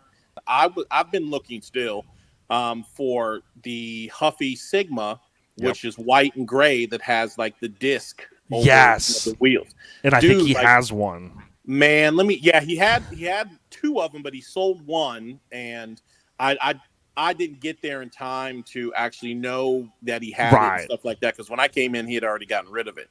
But dude, like that brought me back so much, because even nowadays, you have kids and stuff. Our kids stay in the house playing games and crap. We were out on that bike. If that bike had some type of meter to tell you how many miles I put on it, it would be ridiculous. Because I was everywhere with it, and I still can't remember how and why I got rid of mine. Yeah. But man, I loved it. Just to see his stuff that he has, and to see everyone else has, their thing. There's a guy that has a bunch of G.I. Joe stuff. Like I love watching his stuff. It's nice to see that at our age, we're still able to go back and collect them, and still be able to hold on to them. And I absolutely. I know when people say it's kind of a midlife crisis and stuff, I always look at that as someone going, our age, going out buying a, Corvette or, a high speed car that, our big asses really can't fit in anymore. That I look at as a midlife crisis. But when I'm buying these toys and stuff, these are just things that made us happy back then. And we're just collecting them, just to keep for keepsake. I know some might trade them, some might sell them, but I see certain things that I remember playing with growing up, and I'm like, man, I've got to have that. And it's like real quick, I got all of the, if you remember, the original laser tag. Yes. That. Wow. So I went off all crazy with the original little vest, the little red thing that you put on the chest, the gun, and I just purchased from a guy the helmet with the little red light on the top. Right. Yeah, my wife is looking at me like, what the hell is that stuff? The scary part is she was born in 86. So she didn't really get to experience a lot of that stuff. Yeah. So I'm explaining it to her and I'm showing her the videos. And I'm like, you don't understand. Like, my neighborhood was a laser tag neighborhood. That Christmas, we all got them. And when it got a little dark, we would pick someone's yard and we would be just running through their backyard, shooting at each other for hours. You know, back when it was fun to hang out, you know? Yeah, and in that era, I remember I didn't have laser tag. I think my neighbors had gotten it, but that was around the era of gotcha. They had the little paintball things that came out, and I remember I'm drawing a blank on it. The pogo ball thing people were standing on, and it was that era. And to me, it's super cool that there's people that collect a lot of the magazine. Vintage ads and things like that, and it's crazy to me. I had found when I was on Twitter a good bit, I had found a guy on there that was it was called like Consumerism was his account, and dude, Glenn, he collected like McDonald's like cups and like the unused fry things, and it was like they had like all this promotional material. And what blows my mind, whatever people are into, how like dedicated people can be at the craft or the hobby or whatever. You know what I mean? Yeah. Oh yeah. And it's funny, like you said, with that.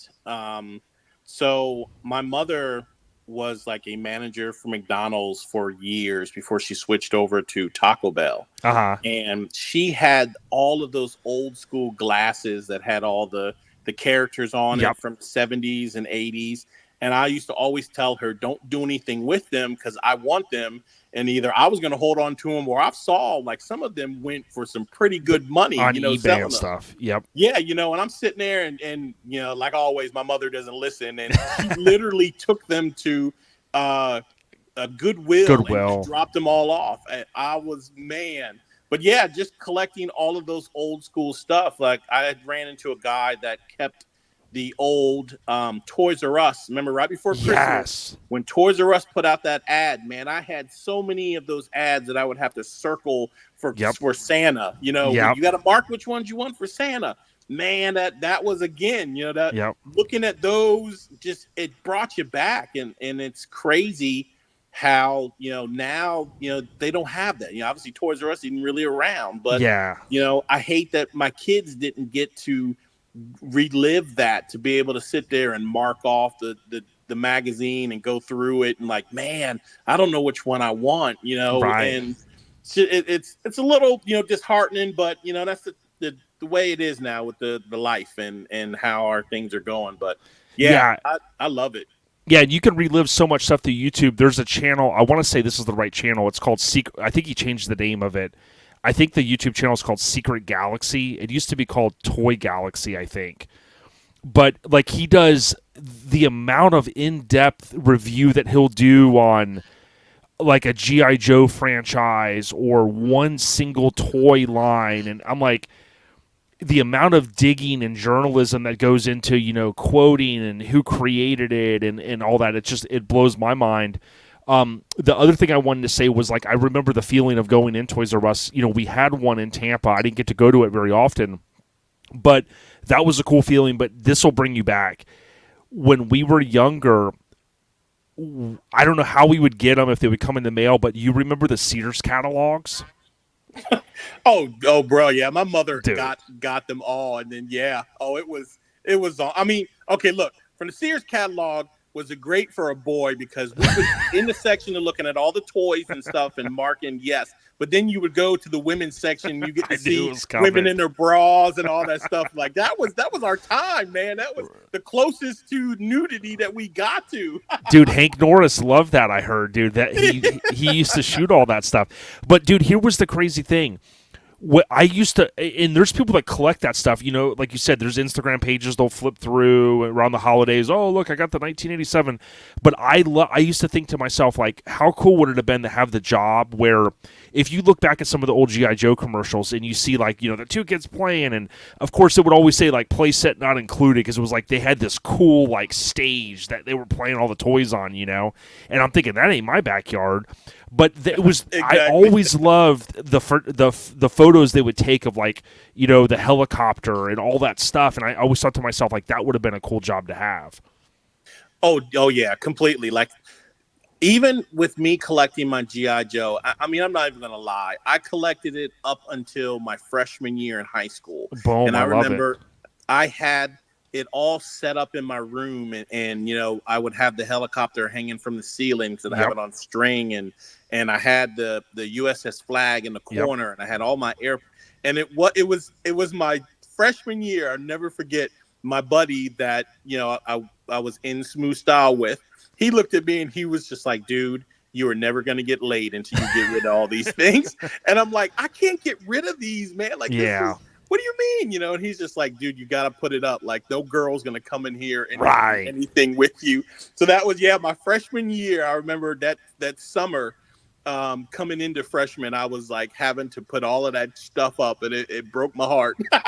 Yeah, it's weird how if you look back at the stages of your life, I mean, I can remember mine. It was like when I was really young and I was riding a bike, and then you get to the teenage years, and I was like, I wanted a Bulls hat, and I wanted a new jersey, and then it was like I got rid of I had a little 80s scooter, and then that was gone, the bike was gone, then it was like a car. And then you go through those phases, and I look back, and I kept a lot of stuff, but some of the G.I. Joe stuff, most of it I had as a kid, I did end up selling. A lot of my Joes were broken and whatnot. I think we talked about that the other day, but it does bring back such great memories. And I'll tell you, like, I love that Hasbro has really, just embraced the fact that like I've got a couple items I bought here after the 25th. They still released them at Target and stuff, the little green Jeep and things like that, but I think that's so cool because if you think about it, it's kind of like printing money.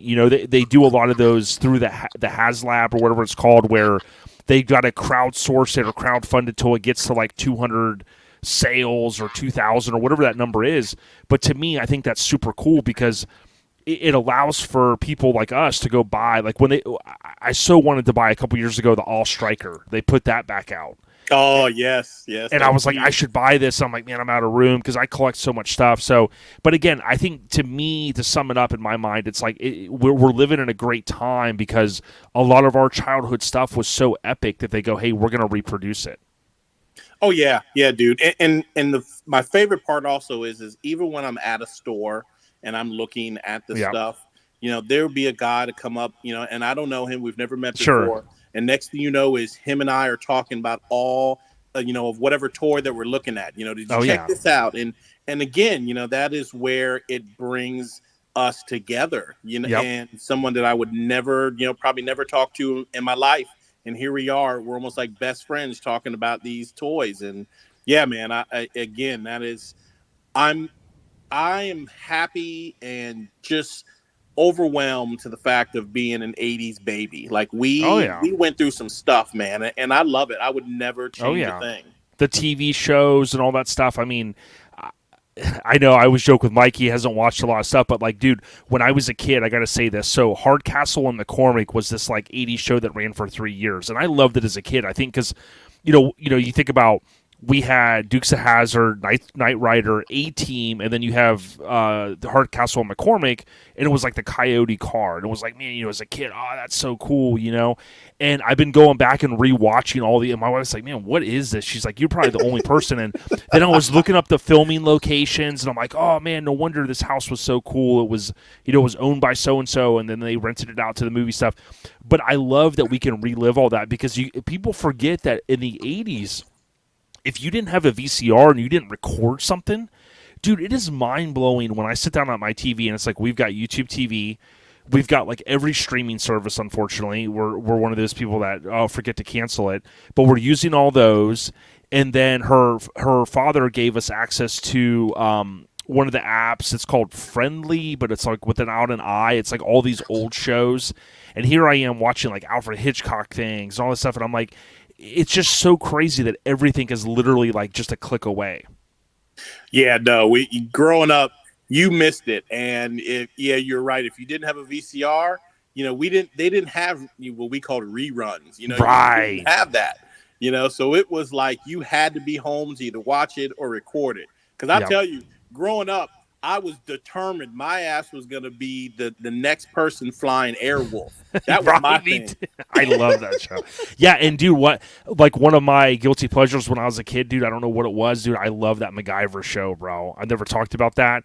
But like as a kid, I thought it was like so cool, all the stuff he's doing now. You kind of watch it, you're like, okay, it's corny, but right. It's still it's 80s corny. And I went down the bunny trail one time, I was looking for something. And in one of the episodes, MacGyver had Air Jordan 5s on, dude. And I sent it to one of these guys I follow, and he's like, oh, yeah. He goes, that's known in the sneaker community, And I'm like, it's just pop culture stuff. It's crazy. But Yep. I know we could chat a lot on this topic, but I wanted to kind of move on and talk a little bit about, talk to us about, I'm hearing some buzz about Terminal Takeover. So what is it? When's it going down? All right. So, first of all, I don't know what I was thinking when someone said, hey, let's throw a show. And I'm like, yeah. For the people listening that have not, there's a lot involved.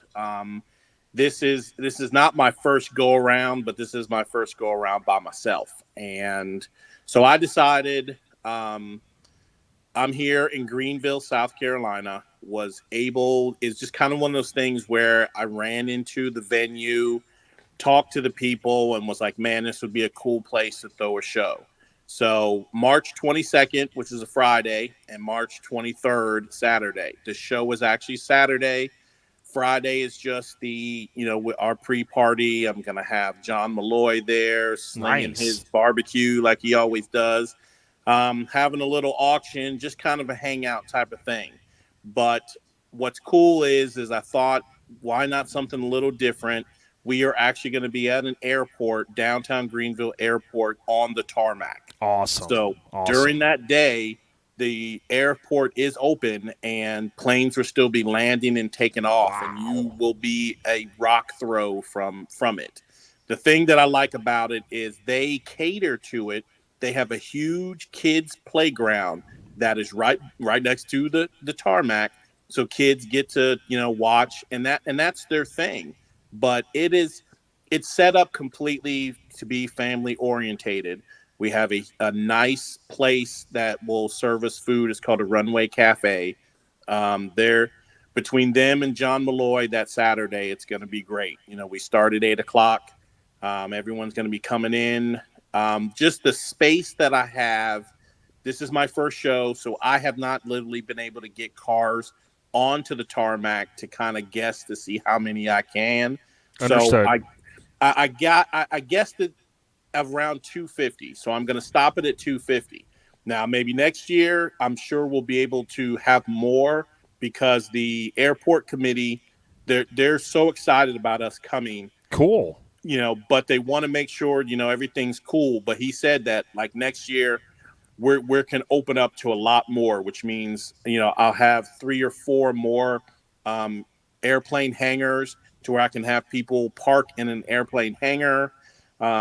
Just Very more space. cool. But, this one is just, it's the first year trying to see how things can go. I try to do something a little bit different where we're staying with the, airplane experience.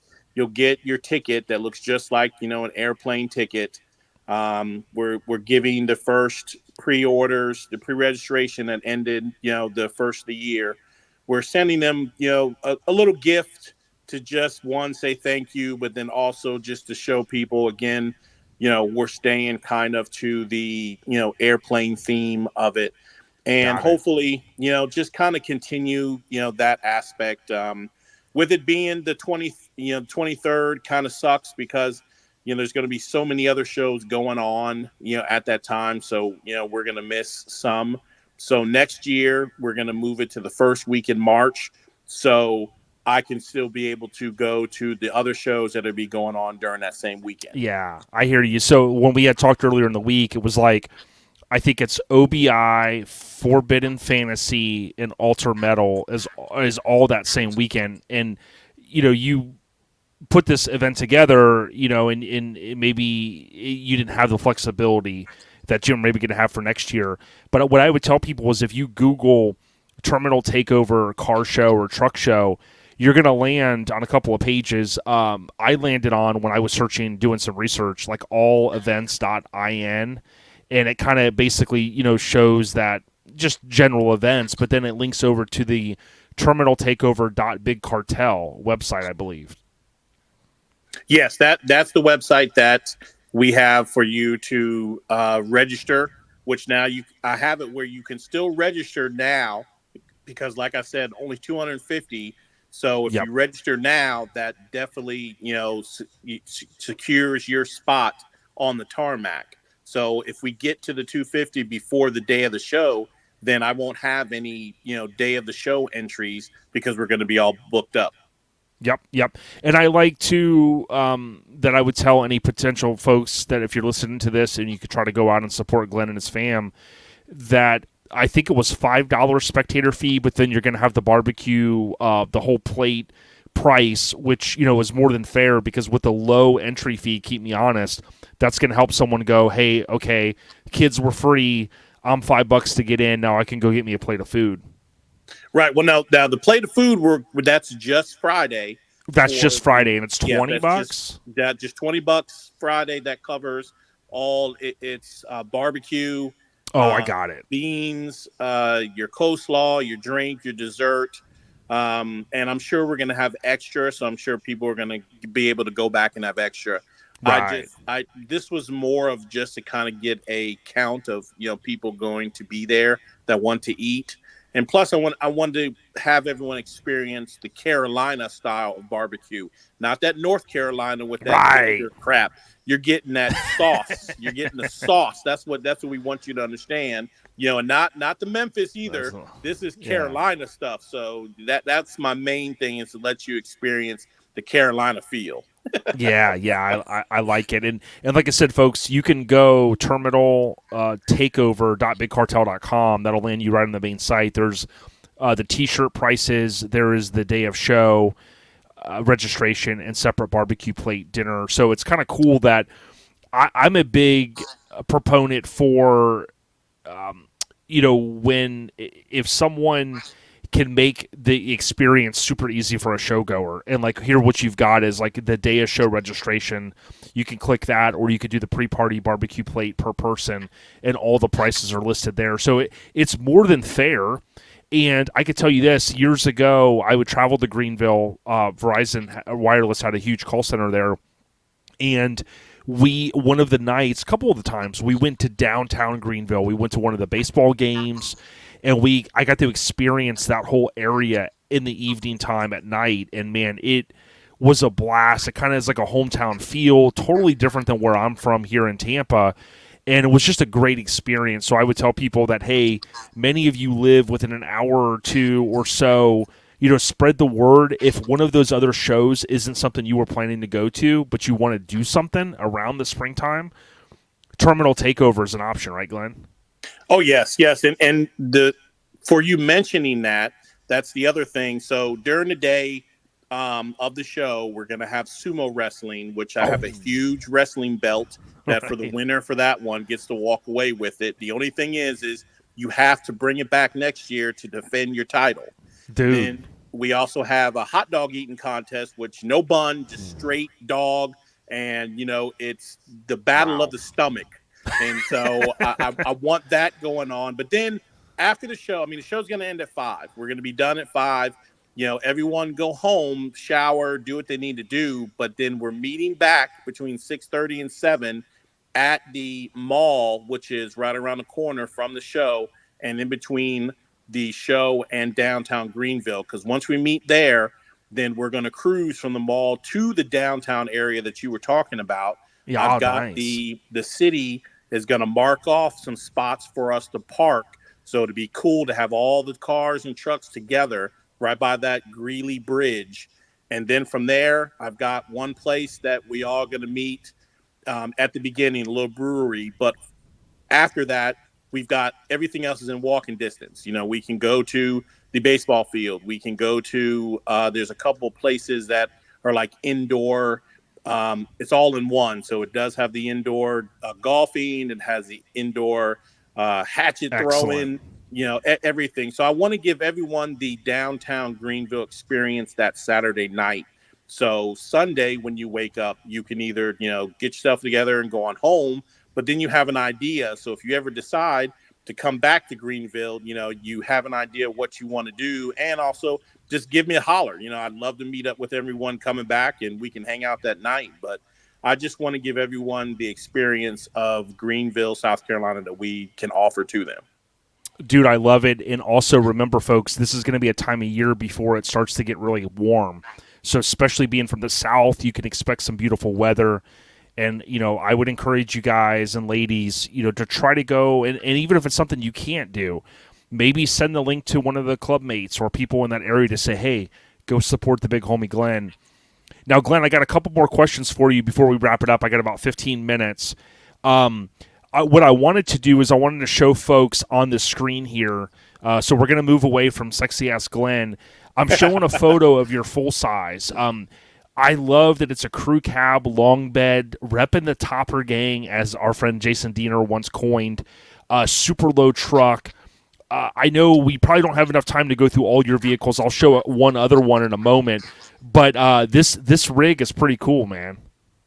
So she's named the Mummy's Revenge because once I got to that point where the picture that you showed, she just fought me on everything. Like everything else, she was just fighting me on. But to be honest, that whole scene, the truck, the graphics, everything is kind of a tribute to the Sphinx truck.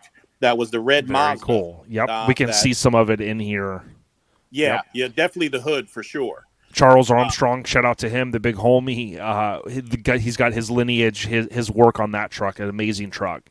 Correct. And the funny thing about that is the guy that did the airbrushing on this truck, on my truck, actually used to work under Charles. Wow. We went and talked to Charles to make sure that he gave us the okay or the thumbs up to do that. Because I didn't want to have that and then have him, be upset at us. So I wanted to make crossing sure. His arms like, what are these fools doing, man? Exactly.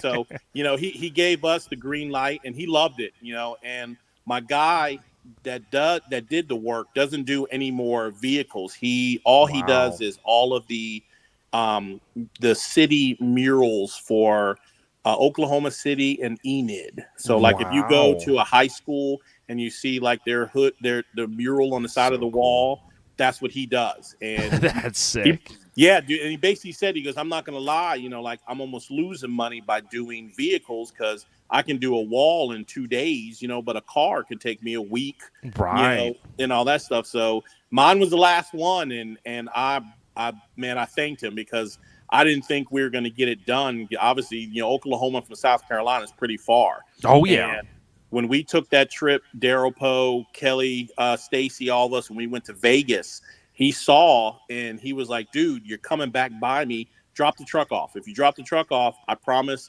I'll have it. Dude, that's great. Sick. So, on our way back from Vegas, I got to swing through, drop the truck off. I was so excited. And then we went on home. And, dude, he did me a solid. And salute for that one, brother. Yeah, man, I'm so happy about that. And now I'm kind of changing her up a little bit. That's why she's been kind of under the knife for really a year. But just a quick thing is I got to blow her top off, man. She's the type of girl who needs to have her top off. Dude, my buddy Hank Norris, man, he's all down for that. You know what I'm telling you, hey, I got those crew cut vibes. Oh, hey, man. Hey, dude, you got there's a big fist bump right there for you, right? Homie, on that one. Now, we talked about Terminal Takeover. I'll post a few things about it to try to drive some awareness. So, again, everyone check that out. Do you guys have an Instagram for Terminal Takeover? Is Dizzy or anyone helping with that? Yep, we have it. It's just Terminal _Takeover, and that's on Instagram. We have a Facebook page. that also has the event page and a regular page we've been posting. And it's just Terminal Takeover. Oh yeah. And again, I'm excited for it, but I'm more excited just to make sure that everyone has a good time. And that's what I want. I want you to enjoy yourself and be able to just have some fun. Because that's every time we go to a show, Dizzy and I make it a point to have some fun with everybody and joke. So here it is our chance to entertain everyone in one place. I love it. The last couple things. Number one, I caught you dipping right here. Everyone could see at this was at Mini Nats, of course. We also saw you at Cruising with Cruisers, right? So I've always been a fan of the big 60s cars. I'm a big Lincoln guy. Cadillacs are cool. Always loved the big body Impalas. These wagons are awesome, as you know. In the late 90s, early 2000s, there was a few bodied, graphicked up, just awesome wagons. But we saw you dipping not only at Cruising with Cruisers this past year, but also, of course, at Mini Nats, which folks can see right here. Yeah, so we call that's the company car. So that is for Cruising with Cruisers. Dizzy and I painted it like a police car and put all of our stuff on it. And what we're doing, matter of fact, this year, everyone be prepared at the shows. If you see that police car, we're going to be writing tickets to people. When you violate a known rule in our scene, we're going to be writing out tickets, and we haven't decided yet which charity it's going to go to. I mean, it's only going to be $2 to $5. I don't want to hear anyone complain, but we're going to pick a charity. And if you know good and well, if you're at a show and you walk past and you're like, man, I'm done cleaning it and everything's great, and we look down and you haven't polished those wheels and I can run knew my it was finger coming. through it, you are getting the ticket. And I don't violated. Want to hear excuses. You're getting violated, and that's the fun part, and it's everyone has embraced it and we enjoy it, and that's look out for the company car, because we're going to be hitting a lot more shows this year with the company car. Oh yeah, I love it. Now listen, as we wind it down, I have to make another call in a moment, but I wanted people to know many of you support the scene and you listen to LCD podcast, Jamie at Mini Trucker Colt. But also, I want to make sure that if we picked up any new listeners or any of you guys or, maybe, hey, we listened to OLP, Glenn and Dizzy and company, they also do a podcast, The Custom Scene.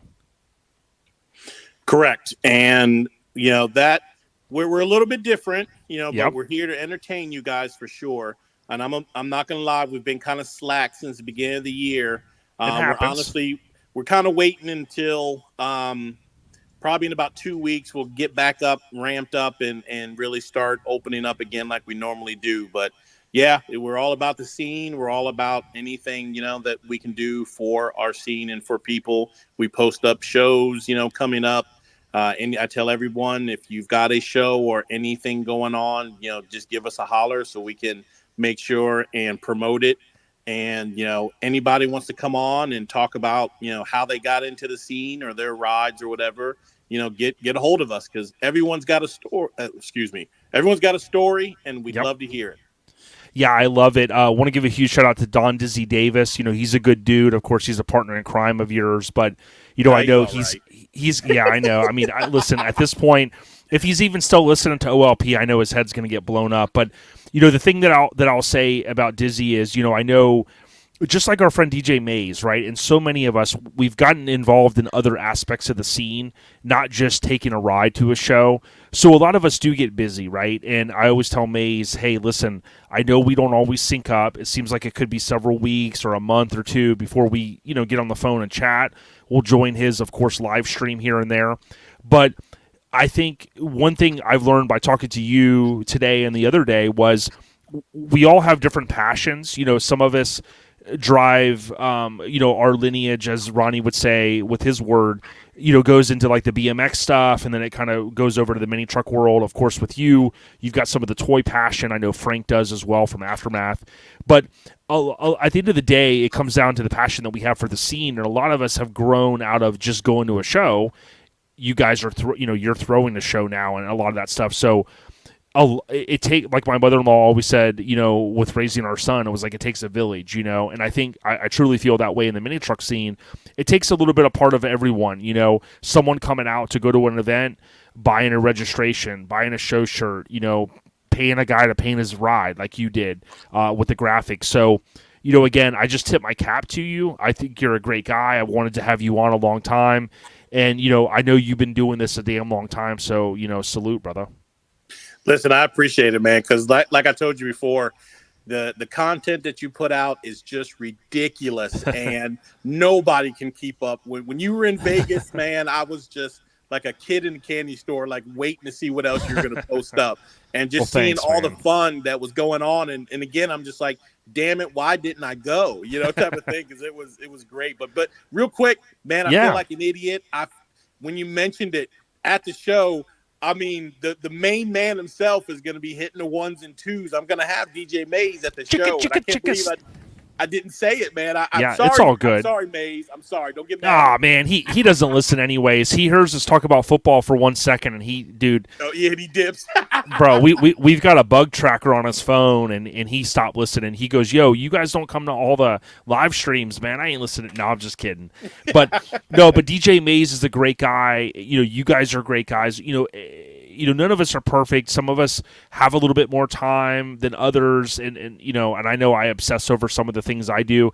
I just do it because I love it. I don't, I tell people I don't want the recognition, but certainly, the fist bump from you, I appreciate it. At the end of the day, there's so many good people that came before us. Hopefully there'll be a ton that come after us, not to be morbid, I think is the word. But at the end of the day, it's about, representing the scene, but doing what you love. I heard I was watching a YouTuber the other day, and she was talking about a lot of the folks that are stopping doing YouTube videos. And she made a statement that resonated with me. And it was like, she said, I've never made my hobby a job. She's a photographer, and, she's like, it's ironic because now I'm doing YouTube content, and she's like, yeah, photography is my hobby, and she's like, yeah, YouTube's kind of my job, but she's like, I've got the free will now to do as much or as little as I want. And it just really reinforced to me that it's like, I love what I do, but I'm glad that I don't necessarily get paid for it, because I think, like, for me personally, I remember when Ernie, rest in peace, years ago, he said that, at Mini Truckin', when he left his role there, he kind of was like, I love Mini Truckin', but it's weird that it was my job now, like I want to do it, but maybe I don't want to do it for work, right? And don't quote me on those exact words, but it was something along those lines. So anyways, at the end of the day, I'll sum it up and just say, look, dude, there's a lot of good people out there. You're one of them. And thanks for what you do, bro.